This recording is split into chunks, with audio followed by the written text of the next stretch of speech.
bahay si Tony, yung caretaker. Ha? Bumagsak si Tony tayo duguan. Nasaan? Hindi ko alam eh. Biglang nawala pagbaba ko mula sa bubungan.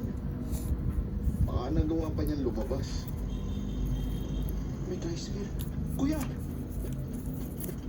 Kuya, may nakita ka ng lalaki na palabas dito, palayo mula dito sa bahay.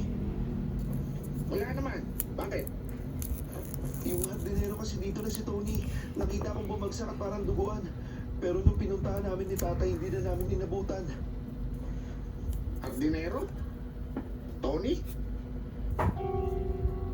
Baka ibang Tony yun eh. Sabi ninyo, duguan. Baka pinagpapakitaan kayo ni Tony. Dahil siya nagpakamatay eh. Sa ilalim ng punong nasa gilid ng bahay. Ginilit niya ang sarili niyang leeg.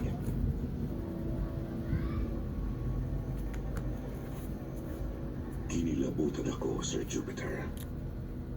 Wala akong binanggit sa kanya na sa ilalim ng puno ko nakita si Tony.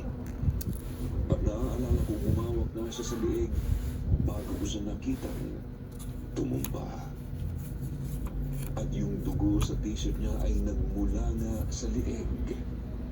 Pababa.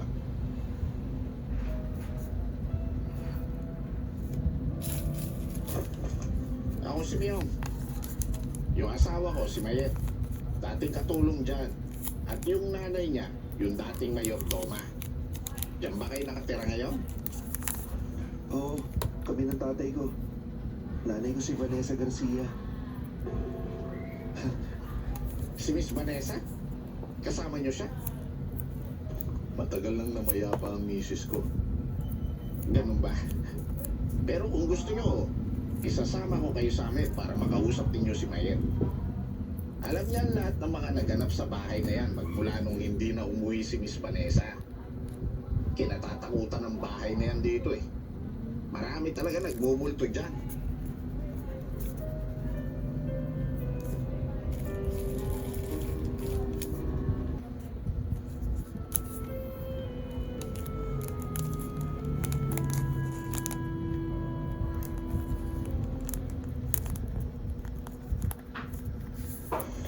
Naku, David.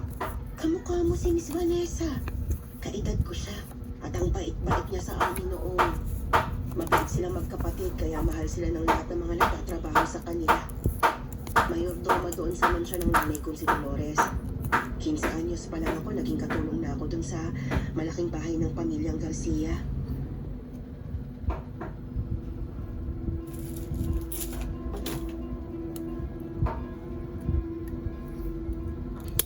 Ayun na siya.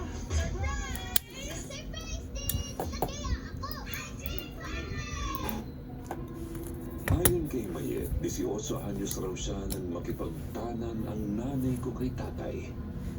Kaya naging mahigpit ang amo niyang mag-asawa sa bunso anak, si Leia.